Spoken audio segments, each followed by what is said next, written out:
Hai semua, kami dari Tenam Innovation Center. Nama saya Joanna. Nama saya Zheng. Nama saya Muhammad Azrul dan saya pelajar PPR tingkatan 5. Seperti anda boleh lihat sini, kami ada 3 orang moderator. Istimewa sikit kan? Sebab memang pun sesi kita pada hari ini ada istimewa sikit. Mesti kamu orang fikir, kenapa jadi kamu orang nampak sini ada seorang tetamu kita yang sangat special, yaitu tokoh pendidikan STEM negara kita, yaitu Dr. Ihsan Ismail. Okey. Jadi doktor ada ingin memperkenalkan diri dengan lebih lanjut. Ya. Terima kasih Jojo, Azrul dan Zheng. Chong.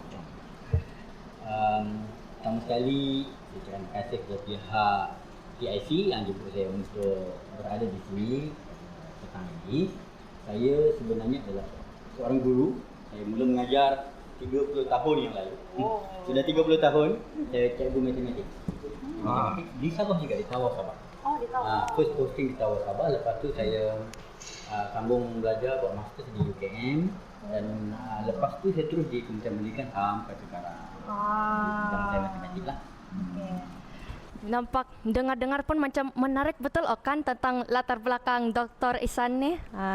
Jadi dalam sesi kita pada hari ini dalam Just Talk Bar, kita akan membincangkan tentang kenapa subjek matematik ni kan dia rasa macam subjek yang susah antara pelajar-pelajar sekolah. Dan lepas tu kita juga akan membincangkan tentang apa maksud bidang STEM pada era ini. Jadi ada sesiapa yang mau mula tanya? Pertanyaan saya adalah bagi doktor, apa kaitan kehidupan saya dengan maths? Yang sampai pelajar ni kadang-kadang belajar maths sampai lupa dengan dunia sebenar. Ada ya begitu ya. Belajar math sampai lupa dunia sebenar. Sebenarnya matematik ni sangat berkaitan dengan kehidupan harian kita sebab everything yang kita buat ada kaitan dengan matematik. Sebab tu matematik ni sangat penting. Sebagai contoh, kita bangun pagi untuk pergi ke sekolah. Kita tengok jam. Berapa kita nak bangun. Lepas tu kita dah tahu berapa lama masa yang kita ada untuk kita bersiap dan berapa lama masa untuk sampai ke sekolah. Semua itu berkaitan dengan masa. Kemudian bila kita nak datang ke sekolah mesti nak bawa bekal duit kan untuk makan. Jadi kita dah tahu, kita dah ada idea dengan duit banyak ni kita dapat apa yang kita boleh makan, apa yang kita beli.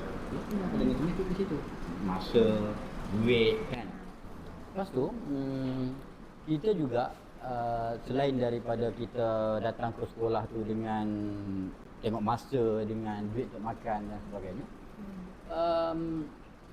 dalam setiap kehidupan kita ni, bila kita bangun saja tidur, kita pergi ke sekolah, kita akan ada masalah. Sebenarnya everything yang kita buat dalam kehidupan ni adalah untuk menyelesaikan masalah. Jadi kemahiran menyelesaikan masalah itu adalah yang paling penting yang diterapkan oleh matematik. Sebab matematik kan banyak kita buat latihan-latihan untuk selesaikan masalah. Walaupun dalam matematik, tapi dia membentuk pemikiran kita untuk merungkaikan masalah itu. Bila nak selesaikan masalah, kita kena pecahkan dia kepada benda-benda kecil-kecil yang kita boleh buat dulu untuk kita nak selesaikan masalah itu.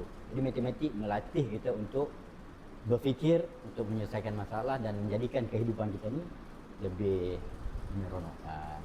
Itulah pentingnya matematik itu. Jadi soalan yang kedua untuk doktor, bolehkah doktor kongsi bagaimana STEM boleh dijadikan lebih bermakna dan hidup untuk pelajar macam kami? Okey, bagus soalan itu. Sebab sekarang ni bila disebut STEM, saya rasa ramai yang anggap macam susah kan? Awak rasa susah tak STEM? Personally ya. Sebab apa susah? Mungkin sebab untuk saya lah kan. Sebab saya kurang minat terhadap bidang STEM. Jadi kalau macam saya ikut pun apa-apa aktiviti STEM kan, saya mesti rasa macam Saya enggak pandai ini bukan Ah, ini bukan saya okey, pandai sangat jadi okey. saya enggak enggak pandai lagi tuh. Okey. Jadi untuk jawab soalan ini, kita kena tengok dulu maksud STEM itu. Science, Technology, Engineering, Mathematics. Kenapa disebut sebagai STEM ya? Kenapa dikaitkan Science, Technology, Engineering dan Mathematics itu? Okey. Sebelum wujudnya istilah STEM itu, kita belajar Science, kita belajar Mathematics. Ya. Okey. Kita sebut Science dan Mathematics.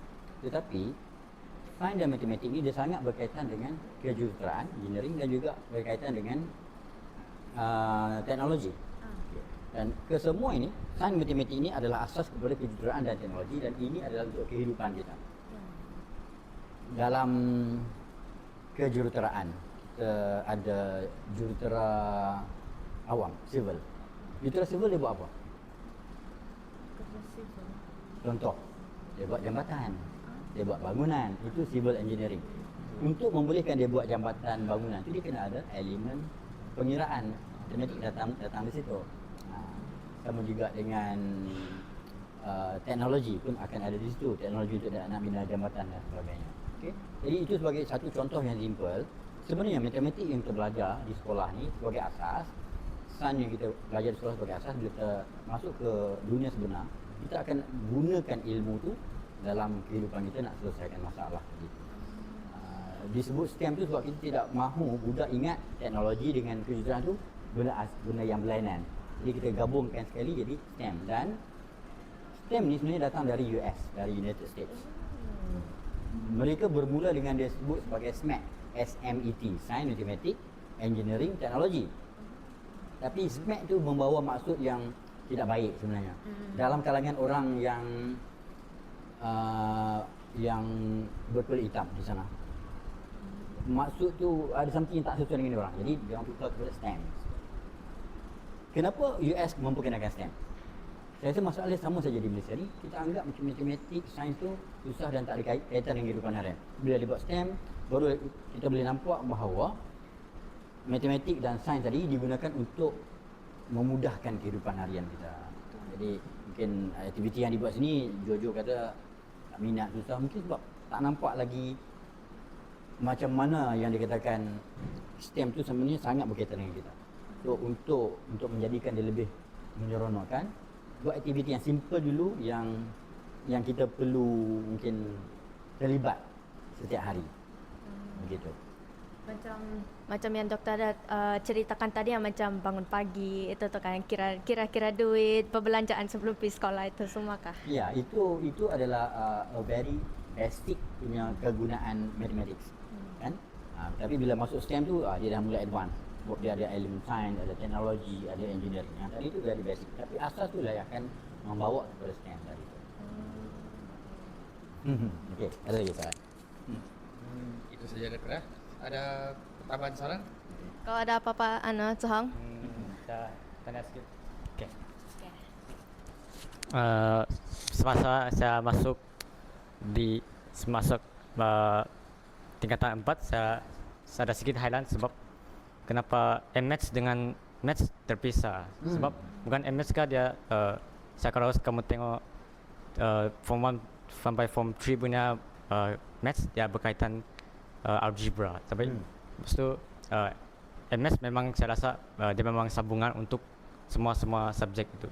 Tapi masa saya masuk form 4 dia ada pula Maths tu untuk drawing diagram kah untuk itu begitu. Okay. So kenapa dorang terpisah gitu. Okey. Kenapa ada matematik dan juga ada matematik tambahan begitu?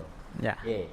Nama pun matematik tambahan. Aha. Sebab matematik adalah benda yang asas yang kita belajar macam algebra tadi, mungkin berkaitan dengan arithmetic, berkaitan dengan persamaan kuadratik, nonlinear sebagainya. Tapi bila masuk matematik tambahan, dia lebih kepada nak guna matematik tadi tu untuk dia apply dalam dunia sebenar.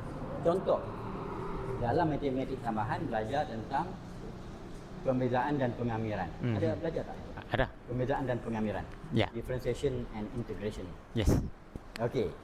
Sebenarnya pembezaan itu kita gunakan konsep matematik untuk kita gunakan dalam contohnya kita nak mengira profit nak mengira revenue, nak mengira nak mengira cost. Dia ada elemen pembezaan dan juga pengamiran.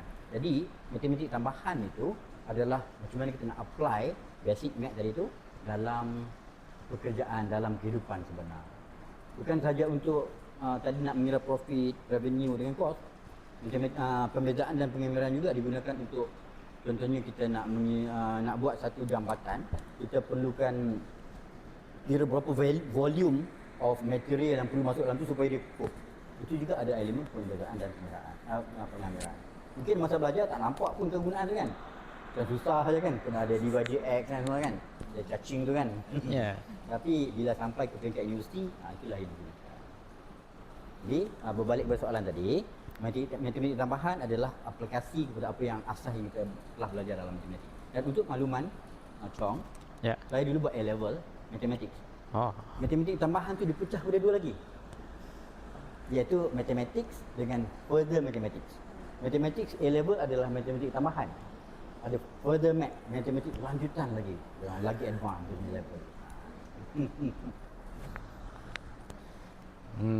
Itu sajalah nanti. Okey, Jojo pula tanya soalan. Saya lagi tanya soalan. Okey. Boleh. Okay. Jadi saya rasa macam setiap kali kalau pelajar ada exam kan, mesti yang macam exam subjek matematik ni kan yang diorang paling rasa takut. Jadi dia tidak macam subjek-subjek lain yang macam bahasa, yang macam BM kah ataupun English kah, gitu. Jadi dia tidak buat macam kami rasa okay confident, boleh yakin ni boleh jawab gitu. Tapi kalau macam matematik kan, matematik dan sains ni kita akan rasa macam kurang yakin untuk untuk macam jawab. Jadi bagi doktor, kenapa perasaan macam gitu kan dia boleh wujud dalam seorang murid lah. Okey. Tapi sebelum saya jawab soalan itu, saya nak tanya Jojo ataupun Chong ataupun Azrul, kenapa kurang yakin? Sebelum soalan yang sama tapi saya nak tanya dulu. Kenapa rasa tak yakin? Kenapa takut?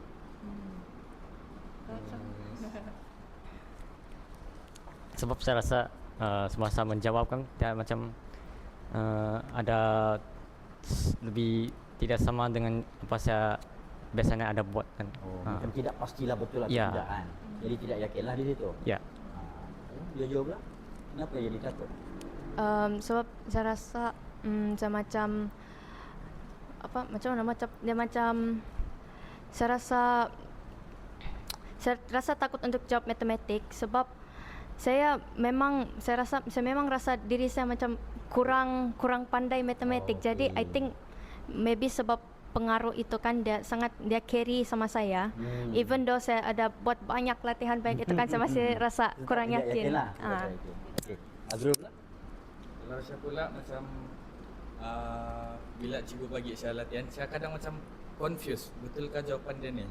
Sebab kalau tengok dalam kalkulator pun kadang yang pandai syntax error lah.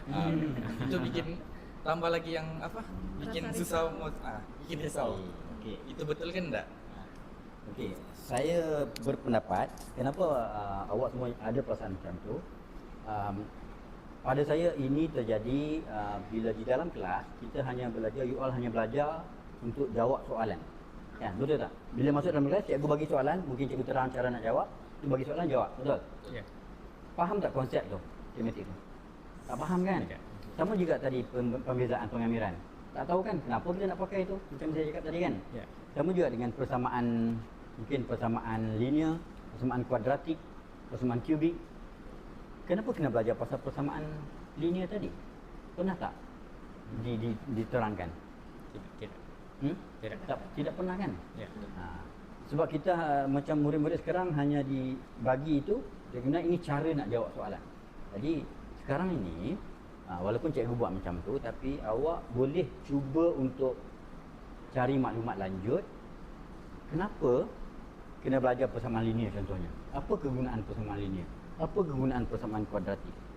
Lepas tu barulah pergi kepada macam mana nak menyelesaikan masalah menggunakan persamaan linear, kuadratik, kubik tadi. Okey. Sebenarnya dia ada kaitan dengan pembezaan. Sebenarnya sebelum kita boleh buat pembezaan dan pengamiran, kita kena tahu dulu persamaan itu. Persamaan linear ni apa? Kuadratik tu apa? Kubik tu apa? Semua persamaan itu dia mewakili satu situasi sebenar tau. Dia mewakili satu situasi. Contohnya saya sebut tentang cost tadi. Persamaan itu mewakili cost, mewakili revenue, mewakili profit, dan peniraan menggunakan perbezaan dan peniraan itu adalah nak kira tu semua lah. Jadi untuk jawab kepada soalan Jojo tadi, kenapa rasa takut? Sebenarnya you all tidak jelas dengan apa yang dipelajari, dan because of that, bila jawab soalan itu tidak pasti itukah sebenarnya jawapan dia. Jadi untuk atasi masalah itu, kena faham dulu konsep. Bila dah faham konsep, bila kita dapat jawab tu, kita tahu itulah jawapan dia. Confident, ya. Jadi, okey. Itu sedikit lah yang saya boleh jawab. Okay, terima kasih doktor. Sekarang pun rasa macam bolehlah ada keyakinan sikit juga lah. Okay, jadi ada apa-apa lagi kamu tanya Chong? Tidak. Okay. Ini satu lagi soalan daripada saya lah. Okay, jadi daripada saya lah, mungkin ini adakah bagi pendapat doktor lah, adakah apa ni sistem pendidikan sekarang dia kasih apa ni, dia menyebabkan subjek matematik dan sains menjadi satu tekanan kepada murid-murid, dan dia tidak menjadi satu keseronokan sudah. Sebab kan kadang-kadang selalu macam selalu kalau macam program-program yang ada STEM kan, terus kan dia bilang maths is fun, STEM is fun gitu. Tapi kan kadang-kadang mungkin kepada murid lain dia rasa macam sains ni dia tidak rasa fun juga. Okey, betul tu, sangat valid apa yang disebut oleh Jojo tu. Dalam STEM kita highlight sebagai fun lah, seronok semua kan. Tapi in reality dalam belajar bosan, takut, tak faham kan. Okay, puncanya adalah dia bukan sebab sistem pendidikan. Sistem is something yang very big, dan bukan juga disebabkan oleh silibus kurikulum, tidak. Tapi dia lebih kepada delivery, lebih kepada macam mana penyampaian di dalam bilik belajar. Okay. Kalau sains itu nak belajar satu konsep, contohnya ketumpatan. Tahu ketumpatan? Apa maksud ketumpatan? Kapal berat tu kan, dia lebih tumpat, dia tenggelam. Kalau kurang tumpat, dia timbul kan. Macam mana kita nak tentukan satu bahan itu ataupun objek itu dia boleh tenggelam atau timbul kita letak dalam air? Ada belajar tak prinsip Archimedes? Ada belajar tak? Belum sampai lagi ke macam? Belum lagi? Density lah kan. Density is ketumpatan. Dia berdasarkan prinsip Archimedes tadi tu. Okey. Sebenarnya kalau murid-murid hanya dimaklumkan ini prinsip ini maksud dia, memang akan jadi stres. Tapi apa yang sepatutnya dibuat adalah buat eksperimen. Ini phone ini berbanding dengan ini, katakan dia kosong, dia letak dalam air. Yang ni tenggelam, yang ni tak tenggelam. Lepas tu ada caranya untuk menentukan kenapa yang ni tidak tenggelam, ini tenggelam. Iaitu dia akan datang maklumat tentang jisim dan isi padu. Ini kalau kita buang air, jisim dia kurang. Dan isi padu dia besar sebab isi padu termasuk ruang dalam tu. So dia akan timbul. Jadi kalau buat aktiviti, sains ni buat aktiviti, buat eksperimen, memang akan jadi seronok. Juga student akan excited nak belajar sains. Barulah tidak stres. Sebab itulah sekarang di Kementerian Pendidikan kita telah wajibkan ujian amali. Kalau saya tulislah ujian amali, dan kita nak cikgu buatlah eksperimen. Tapi bukan saja sains tulis, sains biasa pun daripada form 1 sampai form 4 pun yang biasa ni kena buat juga eksperimen itu. Ya. Terima kasih untuk Dr. Ihsan untuk menjawab kami punya soalan-soalan kami yang sangat curious lah pasal doktor punya pendapat tentang napa pelajar ni dorang macam tidak minatkan terhadap STEM. Okay. Mungkin kalau doktor ada masa lagi kami mau tanya sikit lagi. Boleh. Okay. Jadi doktor sudah menjadi seorang guru selama berapa tahun sudah?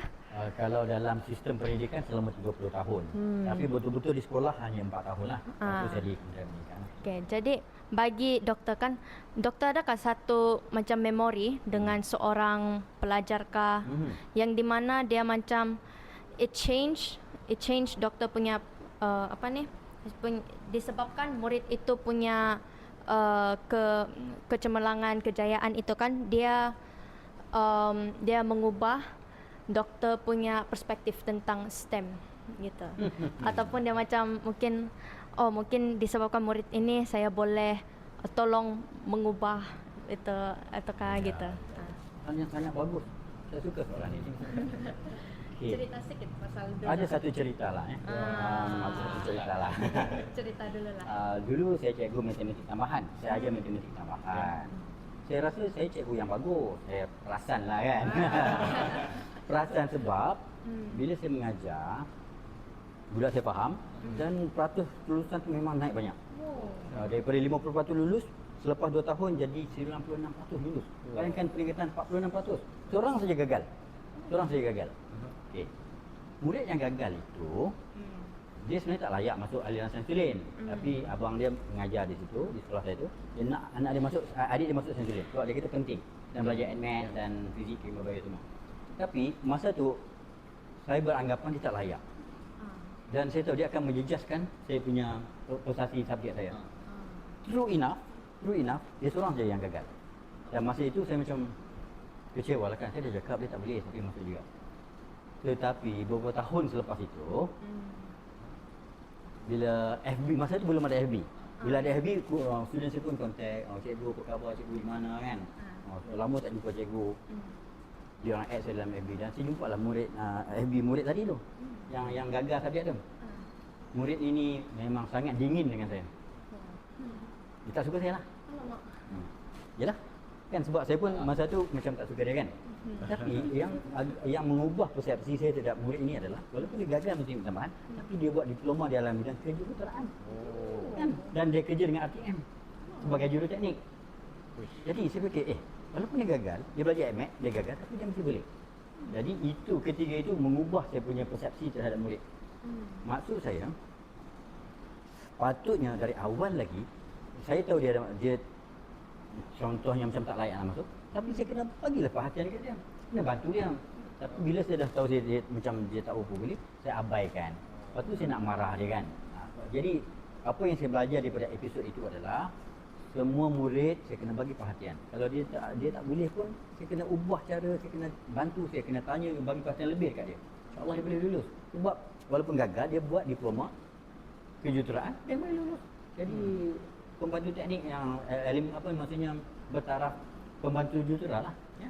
Jadi pengajaran kepada saya adalah macam mana pun murid tu saya kena bantu dan saya kena ada pandangan positif terhadap murid. Saya tidak boleh pandang negatif terhadap murid. Sebab semua murid ada potensi untuk berjaya dalam pelajaran. Itu sebenarnya mengubah persepsi saya terhadap murid berdasarkan apa yang berlaku kepada saya. Dia macam shock pula kalau dengar cerita dari doktor. Okay. Ini satu yang paling last lah daripada kami. So, tahu jalan kan semua orang mau balik selama petang sudah kan. Okay. Jadi ini saya punya soalan last. Okay. Jadi doktor bolehkah bagi short reflection on what STEM means today to schools? What STEM mean to school? Ya, apa yang makna STEM ini kepada sekolah pada era sekarang lah. Soalan ini agak berat. Tapi tak apa. Sebenarnya kan STEM tu hanyalah istilah STEM. Apa yang kita nak hasratkan daripada STEM ni adalah kita nak murid nampak bahawa matematik dan sains itu dia tidak berasingan dengan kehidupan. Jadi murid belajar matematik dan sains dia boleh apply dalam penyelesaian masalah. Jadi STEM yang kita nak bawa di sekolah adalah murid ambil ilmu matematik, ambil ilmu sains itu, gunakan teknologi dengan elemen kejuruteraan, buat something yang boleh menyelesaikan masalah. Itulah yang adanya inovasi macam TIC ini. Inovasi itu adalah penyelesaian kepada masalah dengan pengetahuan dia dalam matematik dan sains yang dijenamakan sebagai STEM. Jadi STEM is not a subject. STEM bukanlah satu konsep yang susah. Very simple konsep STEM adalah kita nak kukuhkan matematik dan sains itu melalui aktiviti aplikasi. Kita belajar matematik, kita boleh apply dan akhirnya boleh digunakan untuk selesaikan masalah kehidupan. Jadi kalau sekolah dapat apply prinsip STEM seperti ini, saya rasa ramai yang akan lebih nampak dan lebih berminat dengan STEM lah. Okay. Okay, itu saja daripada doktor. Itu saja. Okey. So jadi sekaranglah sudah sampai pun penutup bagi sesi kita pada kali ini. Okey.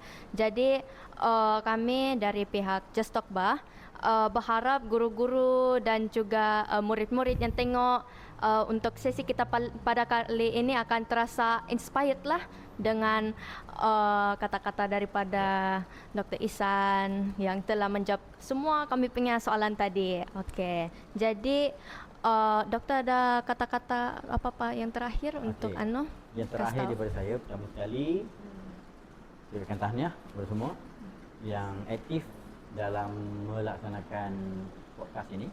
Jom apa? Just Talk Bah. Just Talk Bah. Ya. Saya suka apabila murid boleh memberikan pendapat, boleh bertanya soalan, sebab ini akan membawa kepada selepas keluar daripada sekolah, dah habis exam, masuk universiti, masuk ke dalam pekerjaan, siapa yang macam anda semua ni yang terlibat dengan aktiviti seperti ini akan hilang rasa ragu-ragu nak bercakap, ragu-ragu nak bagi pandangan, sebab dah dibiasakan daripada sekarang. Jadi ini satu inisiatif sangat bagus. Ucapkan tahniah, dan bagi murid-murid yang mungkin belum melibatkan diri sebagai ahli panel, sebagai moderator, libatkan diri, develop yourself. InsyaAllah sangat berguna bila masuk ke universiti dan ke alam pekerjaan. Terima kasih doktor. Okay. So ada apa-apa lagi? Zuhong, Azrul, ada apa-apa lagi? Tiada sudah. Okay. Jadi before I end kami punya sesi pada hari ini, marilah saya berikan satu quote yang mungkin akan memberikan anda inspirasi lagi. Okay. Maths ni dia bukan musuh, tapi dia cuma adalah satu bidang ataupun cara yang cuma kami belum jumpa. Jadi itu sajalah untuk sesi kita pada hari ini. Bye bye.